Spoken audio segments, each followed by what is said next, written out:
नमस्कार, जय गणेश. आता आपण देखाव्याचे भाग 2 कडे वळणार आहोत. ह्या भागात गाभाऱ्याचे कार्डबोर्ड कटिंग आणि पेस्टिंग कसे करायचे हे बघूया. मागच्या भागात आपण गाभाऱ्याचा बेस स्टँड तयार करून घेतला आहे.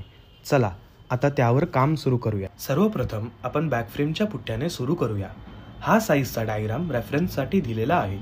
आपण हा जाड कार्डबोर्ड यूज करणार आहे जो आपल्याला स्क्रॅपच्या शॉपमध्ये किलो बेसिसवर भेटून जाईल.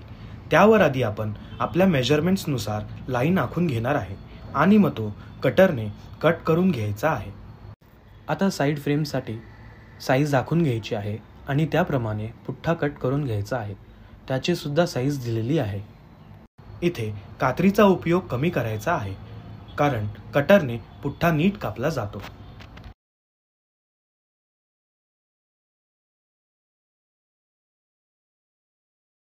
आता आपण डाऊन पार्ट करायला घेऊया.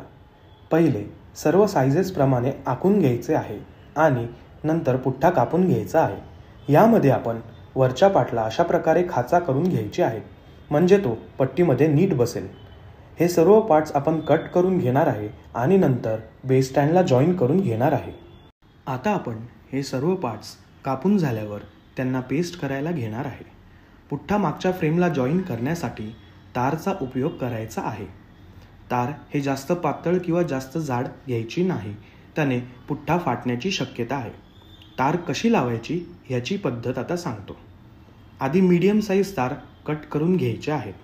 त्यानंतर फ्रेमला फ्रंट साईडने तार लावून बॅक साईडने पिळा मारून घ्यायचा आहे.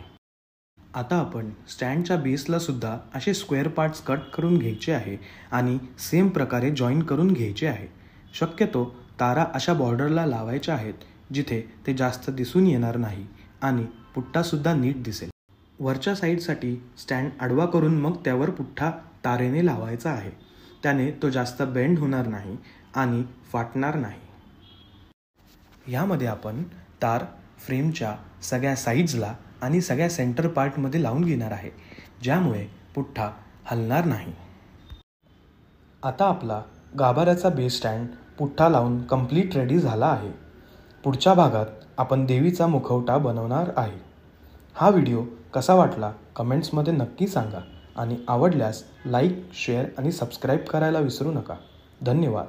गणपती बाप्पा मोरया.